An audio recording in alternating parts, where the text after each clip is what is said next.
Hello students. तो हमारा आज का ये क्वांटम मैकेनिक्स का नेक्स्ट लेक्चर है जिसका टॉपिक है हाइजेनबर्ग अनसर्टेनिटी प्रिंसिपल। इस प्रिंसिपल के अकॉर्डिंग क्या होता है कि क्वांटम मैकेनिकल लेवल पे या माइक्रोस्कोपिक लेवल पे हम जो पोजीशन है और जो मोमेंटम है उनके बीच अंदर जो भी अनसर्टेनिटी है वो साइमल्टेनियस यानी साथ साथ, साइमल्टेनियस का मीन्स होता है एक साथ टाइम पर हम अनसर्टेनिटी कैलकुलेट नहीं कर सकते। That is, a state cannot be prepared in which both the position and momentum of a particle can be defined simultaneously. Means कि ऐसी कोई स्टेट नहीं है जिसमें हम पोजीशन और मोमेंटम, किसी पार्टिकल की पोजीशन और मोमेंटम को साइमल्टेनियसली डिफाइन कर सके टू आर्बिट्रेरी एक्यूरेसी, उसके अंदर किसी एक्यूरेसी पर। The product of the uncertainty delta x in the position and uncertainty delta px in the momentum cannot be made smaller than h upon 4 pi. तो uncertainty latest considered की position में uncertainty क्या है delta X and momentum में कितनी है delta P x. इन दोनों का जो प्रोडक्ट होगा उसकी वैल्यू h अपॉन 4 पाई से कम नहीं हो सकती है। The uncertainties delta X and delta P X will always be related by delta X into delta P X is greater than equal to H cut upon 2। हम जानते हैं एच कट क्या होता है, एच अपॉन 2 पाई। H क्या है यहाँ पे प्लैंक्स कांस्टेंट। अब हम यहाँ पे एच की वैल्यू पुट करेंगे 6.6 इंटू 10⁻⁻34। तो हमारे पास यहाँ पे एच कट की ये वैल्यू आएगी 1.054 इंटू 10⁻⁻34 जूल इंटू सेकेंड। अब नेक्स्ट हम देखेंगे कि हाइजेनबर्ग अनसर्टेनिटी प्रिंसिपल के एप्लीकेशंस क्या क्या है। फर्स्ट एप्लीकेशन है non existence of electron in nucleus.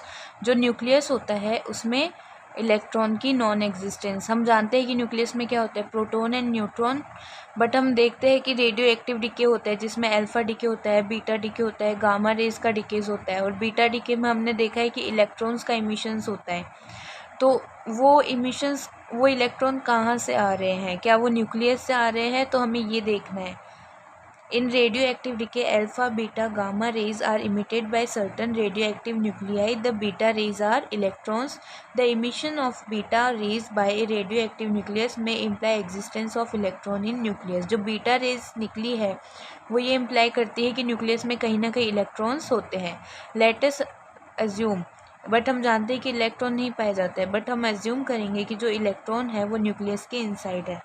Then uncertain, तो इलेक्ट्रॉन की पोजीशन में जो अनसर्टेनिटी होगी वो कितनी होगी, वो उतनी ही होगी जितनी न्यूक्लियस के साइज़ में जो अनसर्टेनिटी है। और न्यूक्लियस का साइज़ हम कितना जानते हैं, लगभग 5 इंटू 10⁻⁻15 मीटर, या फिर हम इसे फर्मी भी बोल सकते हैं, 5 फर्मी ऑलमोस्ट इतना होता है। तो according to Heisenberg uncertainty principle हम जानते हैं delta H into delta X is equal to H cut upon 2 delta X. Delta X इसके डिनोमिनेटर में जाएगा।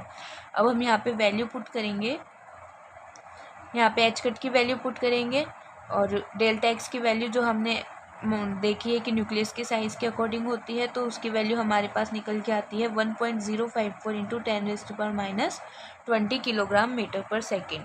ये हमारे पास किस में, मोमेंटम में अनसर्टेनिटी आई है। अब हम फ्रॉम आइंस्टीन का जो रिलेटिविस्टिक एनर्जी का जो फॉर्मूला है हम जानते हैं, E equals to √c² p² plus m0² c⁻⁴ होता है। यहाँ पे हम वैल्यू निकालेंगे सबसे पहले तो c इंटू पी की। c क्या है 3 इंटू 10⁸ मीटर पर सेकेंड। मोमेंटम, यहाँ पे मोमेंटम कितना आएगा 1.054 इंटू 10⁻⁻20 किलोग्राम मीटर पर सेकेंड, जो इलेक्ट्रॉन के मोमेंटम में अनसर्टेनिटी है।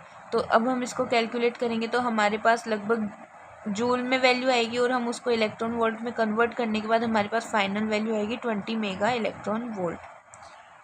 इलेक्ट्रॉन के लिए हम जानते हैं m0c² की वैल्यू कितनी होती है, रेस्ट मास एनर्जी क्या होती है इलेक्ट्रॉन की 0.511, और यहाँ पे Cp की वैल्यू क्या आई है 20 mega electron volt. Mega into mega मतलब क्या हो गया 10⁻⁶।